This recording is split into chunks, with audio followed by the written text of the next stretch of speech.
ከሰሞኑን እንግዲህ የኢትዮጵያ ሐኪሞች በጣም ተአምር በሚመስል መልኩ እንግዲህ ሙሉ ለሙሉ የተለያየ እጅ እንግዲህ ጠግነዋል አይደለም።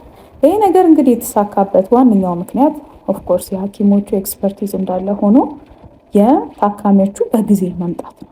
ዛሬ ላወራላችሁ የፈለኩት ስለ ካውዳይ-ኳይና ሲንድሮም ነው። ከእናንተ የመጣ ጥያቄ ነበር። በነገራችን ላይ ካውዳይ-ኳይና ማለት የፈረስ ጭራ ማለት ነው። ይሄ እዚህ ጋር የምታዩት ይሄኛው ክፍል ማለት ነው። ስፓይናል ኮርድ ወይም ደግሞ ህብለ ሰረሰር የሚያልቀው እንግዲህ የላይኛው የወገብ ክፍል ላይ ነው። ልክ እሱ ካለቀ በኋላ ያሉት የነርቭ ክምችቶች ናቸው እና እነዚህ የነርቭ ክምችቶች ሲወርዱ እንግዲህ አወራረዳቸው እንደዚህ ሲታይ የፈረስ ጭራ ይመስላል ብለው እንግዲህ የፈረስ ጭራ ብለው ሰይመዋቸዋል።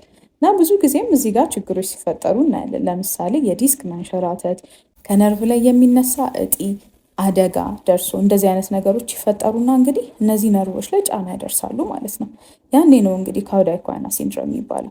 ምን አይነት ምልክት ይኖረዋል? በዋነኝነት እንግዲህ ይሄ መቀመጫ አካባቢ ሳድል አንስቴዣ እንለዋለን። መቀመጫ አካባቢ የፈረስ ኮርቻ ላይ እንደምንቀመጥበት ማለት ነው። እሱ አካባቢ የመደንዘዝ፣ እግራቸው በአንዱ በኩል የመስነፍ፣ በዋነኝነት ደግሞ የሽንት መቆጣጠር ችግር ወይም ደግሞ አልወጣ ብሎ ማስቸገር።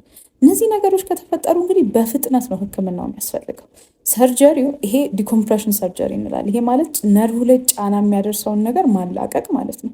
እኚህ ምልክቶች ከጀመሩ በ24 ሰዓት ውስጥ በጣም ተገፋ ከተባለ 72 ሰዓት ከዛ ከገፋ በተለይ የሽንት ላይ ያለው ችግር የመመለስ ቻንሱ እጅግ በጣም የመነመነ ነው የሚሆነው ማለት ነው። ስለዚህ እንዲህ አይነት ምልክቶች ሲኖሩ እንግዲህ በፍጥነት ወደ ሕክምና መሄድ በጣም የሚመከር ነገር ነው። ስለዚህ ዛሬ ፈረስ ጭራ ላይ ያለውን ጫና ነው የነገርኳችሁ። ደህና ሁኑ።